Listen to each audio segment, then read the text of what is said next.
Good afternoon, everyone. Welcome to the stream. We're back with No Rest for the Wicked. Hope everyone's enjoying their Saturday afternoon or Friday night or morning, whatever it may be, whatever part in the world you live in. So, I have been doing a little bit of reading about the game and some of its development. Let's see if I've got this right in the right window. Ba-ba-da. Obviously, the developer is still very much working on the game and they are listening to feedback, which is a wonderful sign of things to come. Now, currently, there's been obviously some minor little bug fixes and whatnot over the last. Well, actually, there was this drop today. They have increased chest stack size from 99 to 999. Yay! So you can go off and collect and not have to worry about using so many chests. I think that is a nice quality of life improvement. I am very grateful for the developer for adding that. And obviously your general improvements and stutter issues, which I have been kind of noticing. So we'll see how that all kind of plays today. But the one that really kind of caught my eye was a preview of what's coming next. So they're apparently adding some realm tier difficulties so that theoretically newer players who are obviously going through the game will have a much easier time at the beginning, as they've kind of pointed out, and they actually point this out further down at the very bottom. Where was it? I know I should be doing this in order, but I just figured, we're kind of like grabbing like some of the main bits that I think are the most interesting. So more side content post Sacrament. So a lot of people, even myself, I kind of noticed the difficulty spike that happens from early game when you first kind of enter in. It's really nice. It's really well paced. You get to Sacrament and you're like, right, now what do I have to do? And you've got essentially just one or two quests that are back in the old area.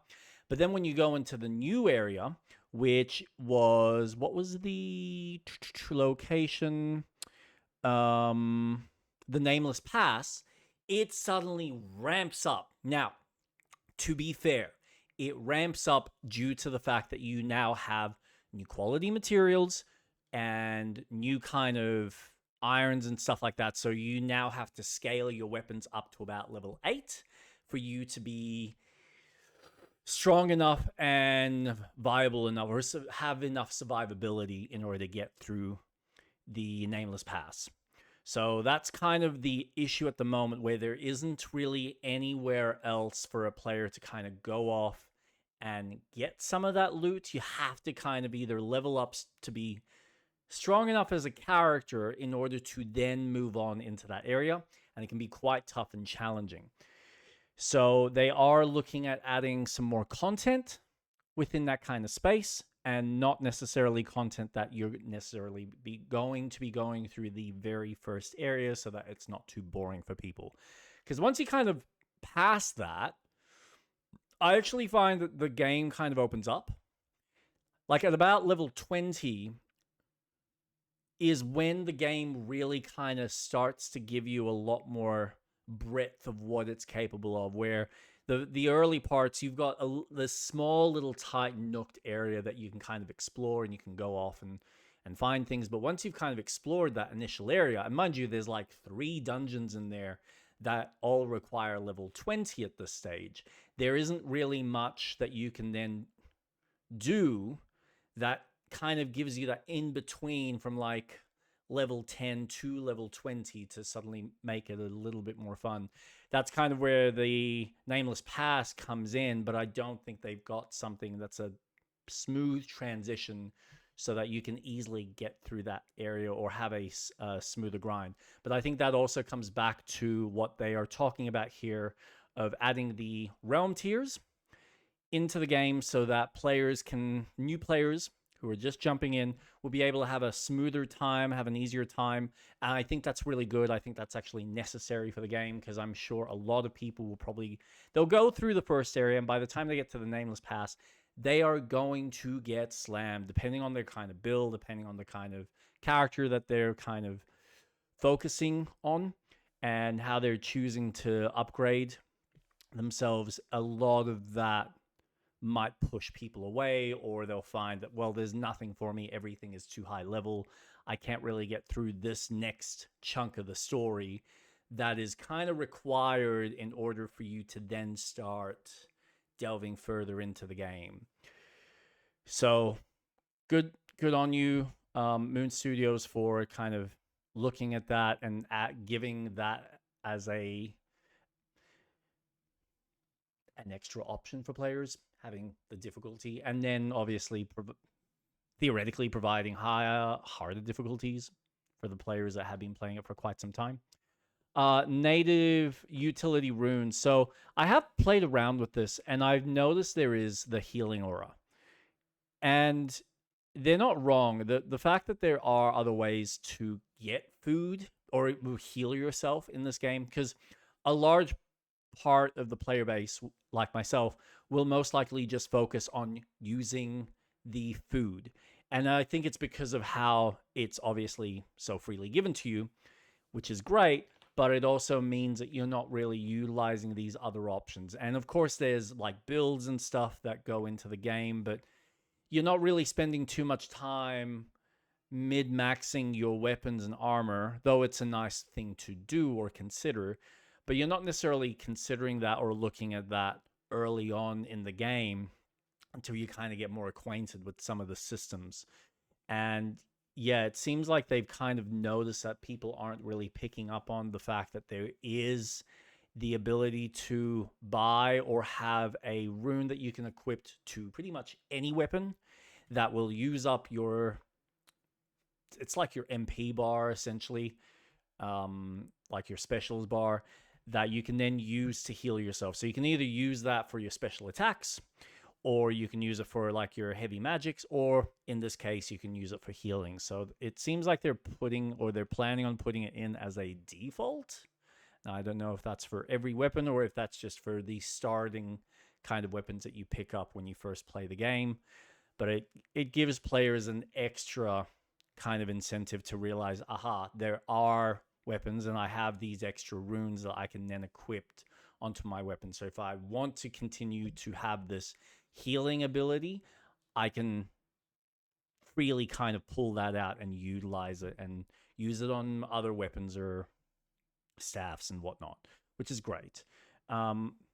Free fast travel between wisps. I kind of agree with Moon Studios on where they're looking at how they want to kind of play around with these systems. I personally, I like the concept of being able to travel between areas, and it might save some time. I don't know what like the other parts of the map are like, but I feel like the way they have designed the map.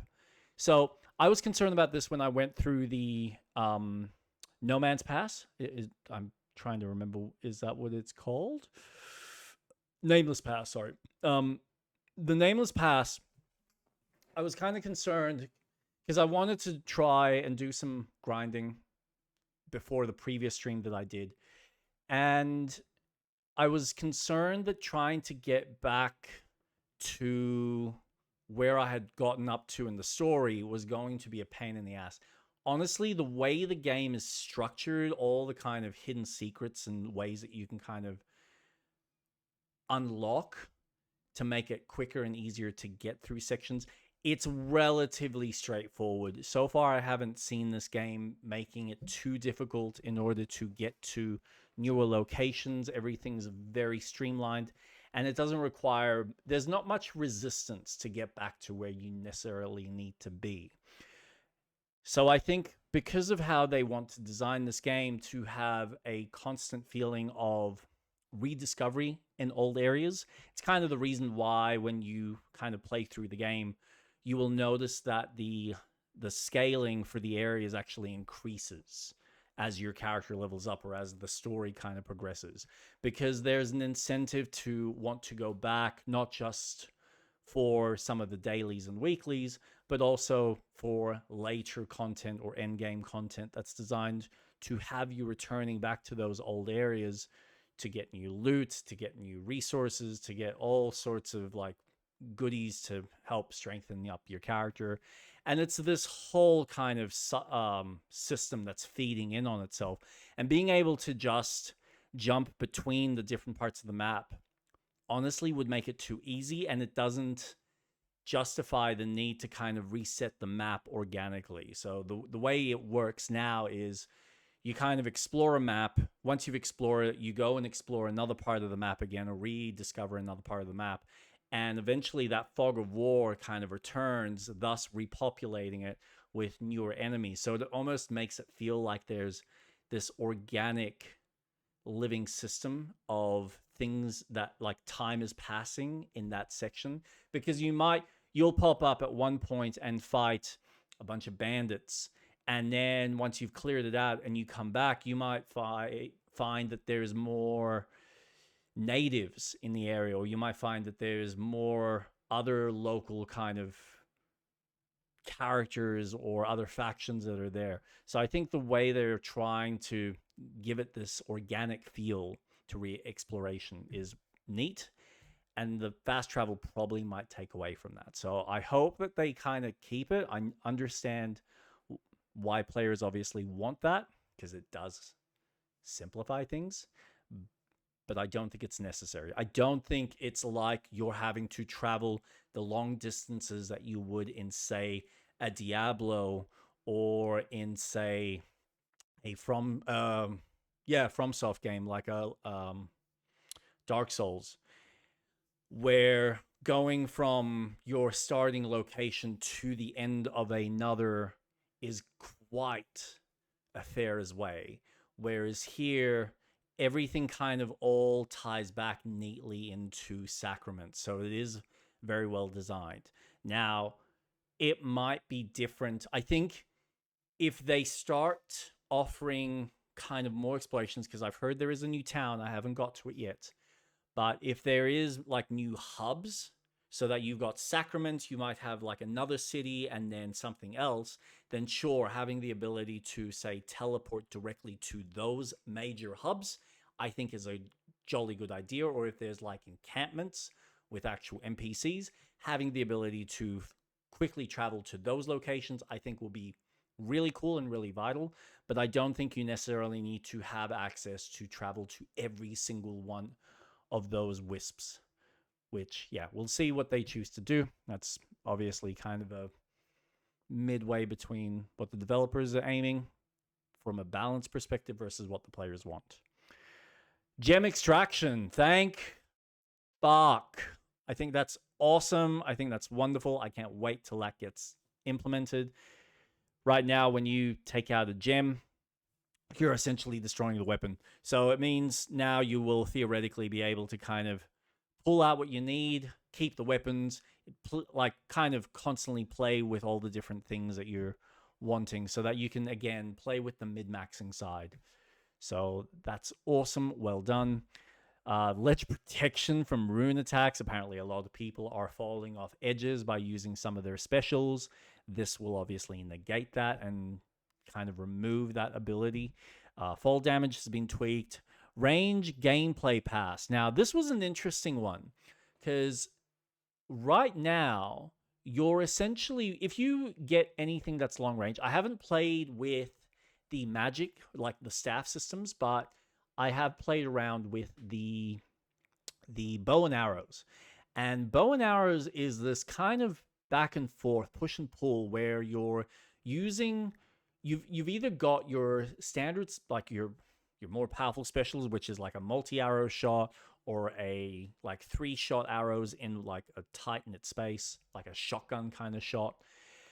And then you got your standard shots, which the difference between your more powerful ones, where they use a lot more of the special gauge, versus your standard shots, where they basically use a small amount, it's it's like a huge difference. And I think the way they had initially designed it in mind was to obviously make it so that you're building up your kind of your ability to shoot long range by obviously getting in and doing a couple of like quick hits with a dagger and then going off and pulling off the bow with a couple of either standard shots, or if you get enough hits in, you can build that up to get a one big hit. People are obviously having issues with that. I kind of get it, but I honestly don't really see too much of an issue with the system the way it works now.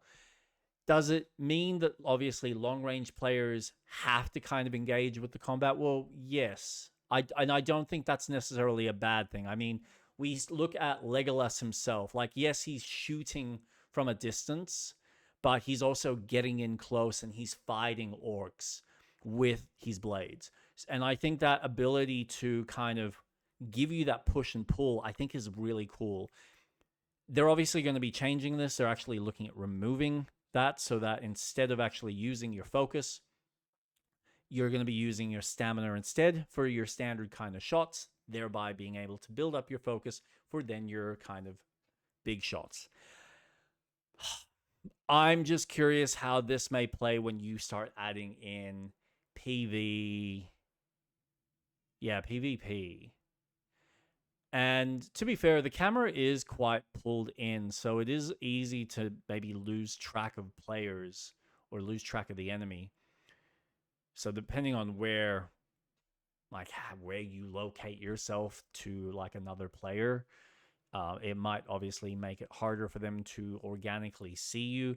But I don't know. I don't know how to feel about the fact that, you know, your standard kind of spells and stuff are not really utilizing anything, considering the fact that magic as an organic thing, or even bow and arrows, are typically something that would be using a resource.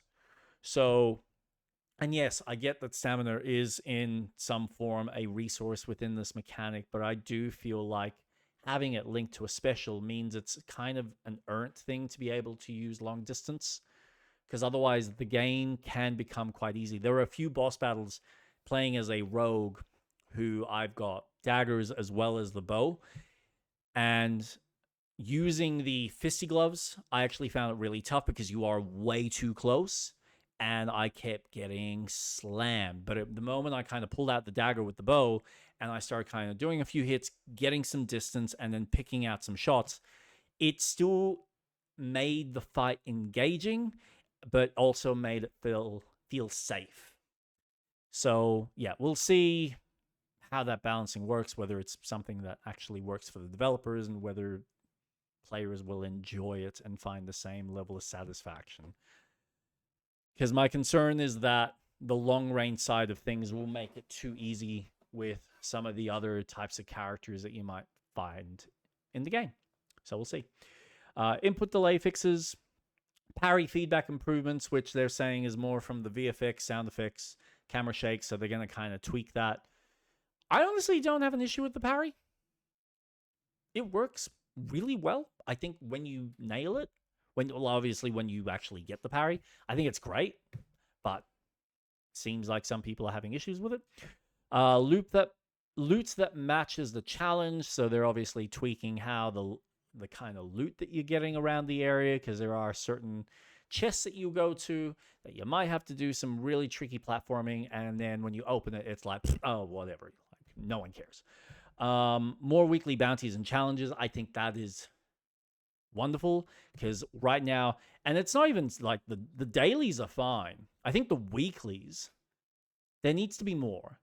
And I think the weekly side of things is where I have an issue with it. And it comes back to a point later on where the better grinding flow? No. Yeah, the cleaning up realm cheesing. So this is something I kind of noticed, where one of the main resources you need in order to expand your pack size or your inventory size is your ichor. And you only get that by fighting very specific unique bosses, which there's not many that I've come across they're obviously further into the game, they're further into the story, but very early on, I found that if you are the kind of person that's clever enough, like I was, to just go, you know what, ooh, what happened? My headset probably just died. That's fine, because there's no sound coming in. If you're the kind of person who's very privy, like myself, and realize that, you know what, I could just create a new realm and keep grinding out the very first boss, and then say maybe do the 2 weeklies, and then reset the realm, or like delete the realm and create a new one, and do that over and over again, and you will eventually be able to accumulate enough ichor without going through the rest of the game, so that you can just give to one character and essentially expand his whole pack, and you don't have to worry about it, while he's also collecting any of the resources. And you can still keep your main realm that you're kind of playing through and exploring, but you can just keep like creating these second, third realms to grind out other things. And maybe theoretically the weeklies and bounties, the weekly bounties and the daily bounties, maybe that'll help improve that. My hope is, and I don't know if this is how other players feel, it would be nice if some of those rewards weren't just weapons. I think if you're giving, so like your weeklies, keep it the way they kind of are. The dailies, though, I would like to see some weapons and then some resources, whether it's getting, certain types of animal materials or getting certain type of rare metals. That'll probably help players feel like, okay, I don't necessarily need to go off and grind. If I go do this quest, I might get a substantial amount of silver or a substantial amount of iron, so that I can then help kind of level up my character that way.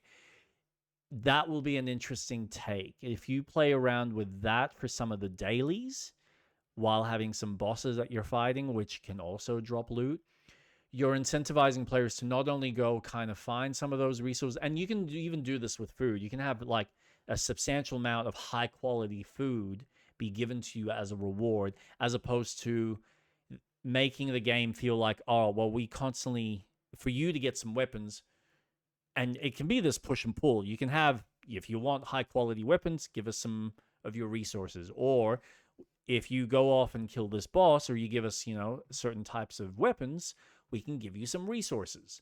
So having that kind of system where the player is kind of able to choose what they need more of, whether they want to try and keep rolling the dice on better loot, or whether they want more resources in order to strengthen the current loot that they've got. So I think having that kind of system would be really neat to add in. So better grinding flow. Obviously, they're looking at the fact that some people are, like myself, finding it kind of unnecessary to be grinding the amount that you need in order to level up certain weapons. Like, it's fine when I've actually found that once you kind of get past a certain point in the game where now your older areas are actually dropping higher quality loot that's kind of more at my level.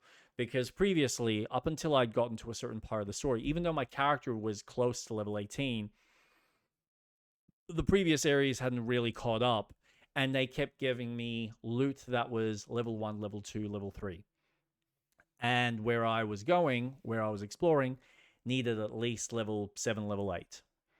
So even having something at level 5 where I'm not having to go through and grind resources for like 6 levels just to get to where I'm at, and then to consider to then extrapolate that to, the later parts of the game, I was concerned that that was going to be an issue where the game was just going to keep giving me this low quality loot, and I was going to have to go and grind resources to strengthen that weapon up in order to have a viable use for that new weapon. But that's not necessarily the case. It's just there's kind of this weird progress that I don't think they have figured out. But They're obviously looking at giving us more resources and finding that kind of balance. Theoretically, they might be adding some extra little mechanic to when you're actually breaking the stones or fishing and whatnot. So we'll see how that looks. Like I said before, more side content post Sacrament. So once you kind of get into Sacrament, giving you more ways to level up and play before you kind of get into the nameless past part of the game. And housing. Now, I find it weird that they're choosing to give you carpets for the chest so that you can kind of distinguish colors. Maybe that's cool. I don't know why we're not just giving players the ability to color the chest as well as name it. I think naming is probably the main one. Being able to kind of pop over to a chest and go, this is my weapons, these are my resources, these are my potions, these are my bombs, whatever it may be. But, maybe the carpet thing is a cool idea. I think coloring the chest is a little bit more eye-popping. And if you're doing carpets, I would do carpets for like the whole floor, but we'll see what the developers have there. And yeah, that's pretty much it. So that'll be the next patch. That's kind of what they're working on top of, a bunch of other things. But that is what is to come, which is exciting.